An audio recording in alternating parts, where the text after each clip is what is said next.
How you guys doing today? It's Anthony Ganji. Welcome to another episode of Tear Talk. Hey guys, first steps coming through to get justice for Emmanuel. Today was a good step forward. I believe today was a good step forward. Jake Harrow has been sentenced. You know, a couple of days ago, there was an article where the public defender's office, prosecutor kind of going back and forth as to what he should get. I think the public defender's office wanted like 15 years to life, and the prosecutor's looking more at 25 to life, plus another 6 on top of that for violations of probation. And I think we got the first step towards justice for Emmanuel. I think a lot of people are happy with the sentence that was provided today, which I'm going to go through. I'm going to break it down. I've already, on top of all this, I've watched it. It was very interesting. I got a chance to see Mary, who would have been the grandmother for Emmanuel, but that is the adopted mother of Rebecca. She wanted Jake Harrow to face her. Jake did not face her.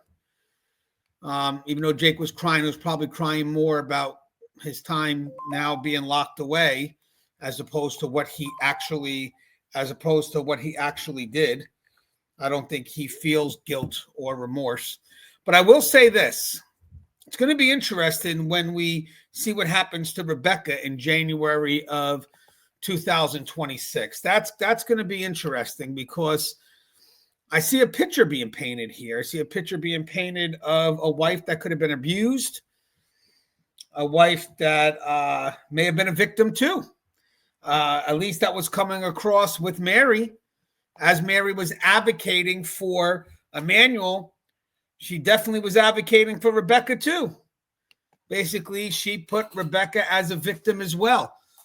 So it's going to be unique in how this case carries forward with Rebecca. I'm sure the prosecutor would like to see everything they have on Jake so he can maybe see what can be utilized for Rebecca.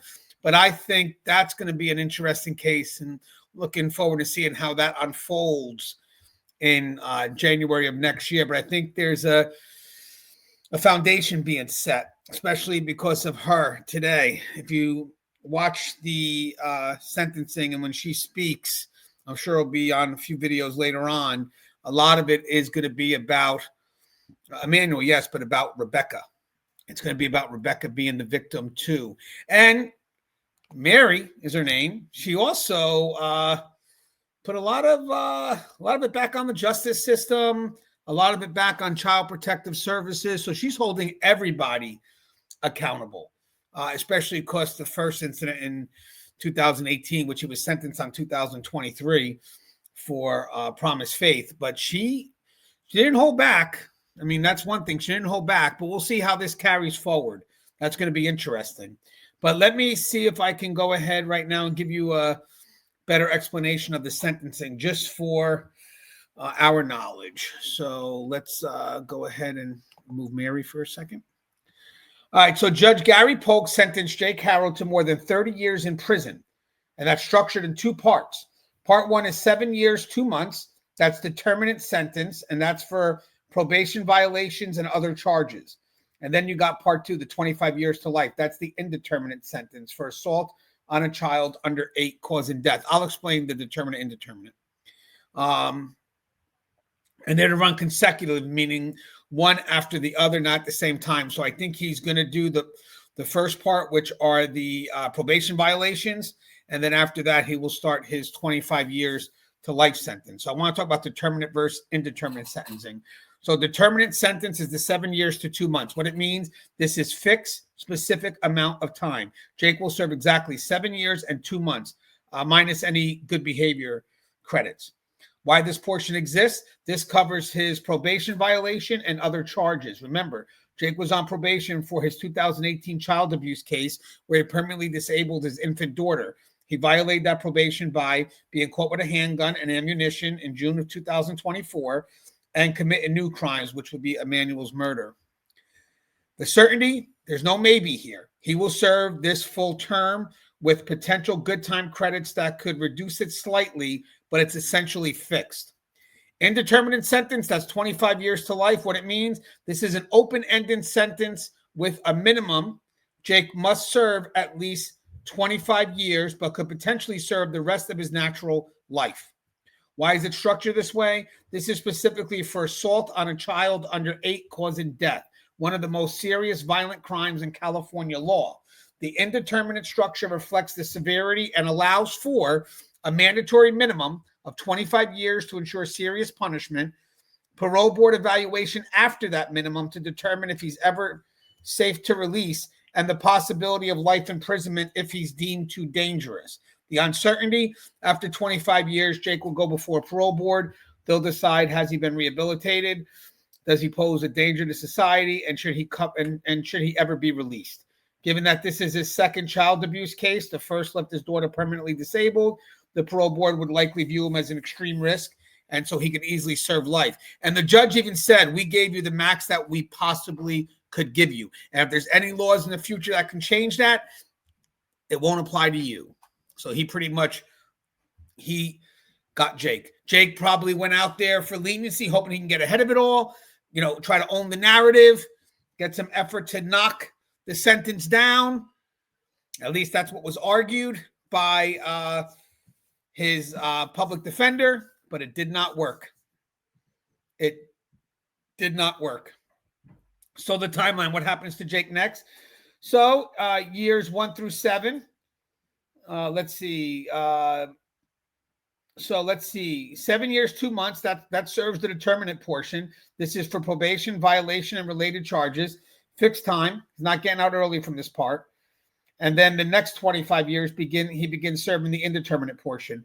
This is the mandatory minimum for Emmanuel's death. No possibility of parole during this time.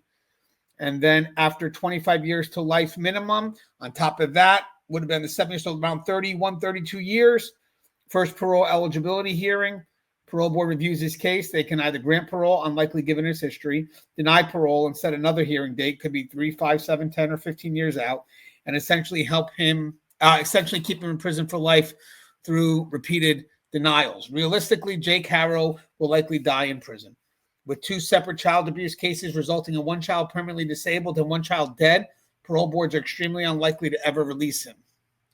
We hope. The charges he pleaded to, remember, he pleaded to on October 16th, Jake pleaded guilty to second-degree murder, assault on a child under 8 causing death, and filing a false police report. Critical detail, he pleaded guilty directly to the court without making a deal with prosecutors. What this means, he had no plea bargain, no reduced charges, no sentencing agreement. He threw himself on the mercy of the court, and the judge had full discretion within legal limits. Judge Polk chose to run the sentences consecutively, back-to-back, rather than concurrently, which would be at the same time, which is the harshest option available and reflects the severity of Jake's crime and his criminal history. Now, what does this sentencing mean for Rebecca Harrow? Rebecca Harrow, 41, has pleaded not guilty to murder, assault on a child under 8 years old, and filing a false police report. Rebecca has a preliminary hearing set for today, November 3rd, but that was waived. Now we're taking her all the way out to January 2026. How Jake's sentencing impacts Rebecca's case? Jake's guilty plea establishes key facts. Emmanuel died from prolonged abuse, not kidnapping. The kidnapping story was false. A crime definitely occurred, and Rebecca can't claim it was an accident or that Emmanuel is still alive. Prosecutorial leverage. Jake already admitted guilt and took full responsibility. This eliminates Rebecca's ability to blame everything solely on Jake. Prosecutors can argue she was complicit or participated, and her continued maintenance of innocence looks increasingly untenable. The filing false report charge, both Jake and Rebecca are charged with this. Jake admitted he filed the false report. This directly implicates Rebecca in the cover-up, since she was the one who reported the fake kidnapping. Credibility issue, Rebecca claimed from jail that Jake would never hurt a baby. Jake has now admitted he killed Emmanuel. Jake already permanently disabled his first child in 2018, and Rebecca's judgment and truthfulness are now seriously questioned. And guys, now that she was separated from him, you figure maybe she would break free from that influence and say, you know what, it was Jake this whole time. But sometimes, and again, not to minimize what she's done, just to put it out there, sometimes the influence of an abuser can last even when they're not present. That's how powerful I think Jake, his hold on her was. Granted, I'm not minimizing what she's done. Just bear with me. I'm not minimizing what he's done. Because she did have that black eye. So I'm just saying he had such a stronghold that she was still connected to him even after they've been separated. Even after, he decided to take the whole thing. So that's interesting.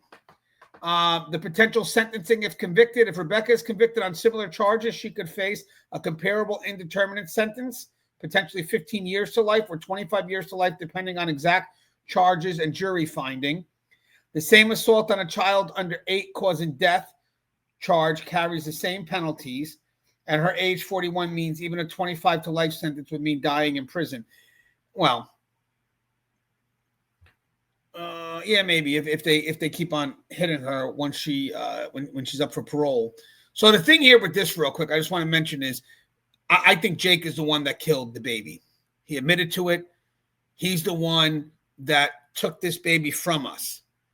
And I think where Rebecca comes in is just allowing it to happen. Now, she could have had a role in it. She could have. But if Jake just stepped up and said it was all him, and then maybe she's just complicit in the fire, the follow-up or the hiding it or allowing it to happen, definitely making it a house where it was an extreme risk for a baby to live, then I think she should be held accountable for that. But the key is we always wanted to get the person who did it. So today is a victory. We still need to know where Emmanuel's body is. So maybe there's a good chance that we can find out from Rebecca if she knows. That would be good. Maybe it will come out soon. Even if the body is not recoverable, can you give us something that lets us know where it was? What happened to that baby? Because people want closure. But with that said, we discussed this a while ago on the channel. At the end of the day, who's the one that actually took Emmanuel's life? So Rebecca's day is coming in court, but today we got Jake. And we all knew, because of Jake's past, we all knew that Jake was probably the one that had killed Emmanuel. And now we know he did, and now he's been sentenced accordingly. So let's see. Pressure to accept plea deal. With Jake's conviction secured, prosecutors have less incentive to offer Rebecca a good deal. They've already won the main case. Rebecca has less bargaining power. And if she goes to trial and loses, she faces maximum sentence with no mitigation. So that's why I think they're pushing stuff back right now. I think that they're going to try to work with her lawyers. And I think the prosecutors have an upper hand now. So it's going to be what the prosecutors push forward. I really do. I think what the prosecutors push forward. And then I think her private but public defender, because we're still paying for that private lawyer, I think they're the ones that are going to say, hey, listen, this is the best you're going to get. And you don't want this going this far, because if it winds up going to trial, you are going to get hammered, because we already know something happened in that household because he admitted to it. So again, I think they're already trying to start to play the victim card. I think that's what they're going to play with her. I think that if they decide to go the distance, they're going to minimize her involvement. And if that doesn't work, she's going to be the victim as well, as you can see already with Mother Mary here. So be interesting where it goes. I just don't think people are going to be able to see her as a victim, because ultimately, yes, she could have been abused by him, but at the end, you still allowed a baby to be killed by him, and then you covered up the story. So there is involvement. The preliminary hearing today, this is where the prosecutors will present evidence to show there was enough to go to trial. But again, she waived that today. So with Jake's guilty plea, the preliminary hearing becomes largely procedural. The question isn't whether a crime occurred, Jake admitted it, but whether there's probable cause to believe Rebecca's participated. But again, she waived it. Jake's sentence, again, minimum 32 years, 2 months before first parole eligibility. Likely will die in prison, given 2 child abuse cases and parole board discretion. Structured as 7 years, 2 months, determinate fixed, plus 25 years to life, indeterminate, open-ended. reflects the most serious possible punishment short of first-degree murder with special circumstances. Impact on Rebecca. Jake's guilty plea eliminates most of her defense. She can't claim it didn't happen or blame it all on Jake. Her preliminary hearing today will likely result in her being bound over for trial. She faces similar serious prison time if convicted, and the pressure is now enormous to consider a plea deal before trial. So what does this all mean? Jake threw himself on the court's mercy and got hammered with the maximum consecutive sentence.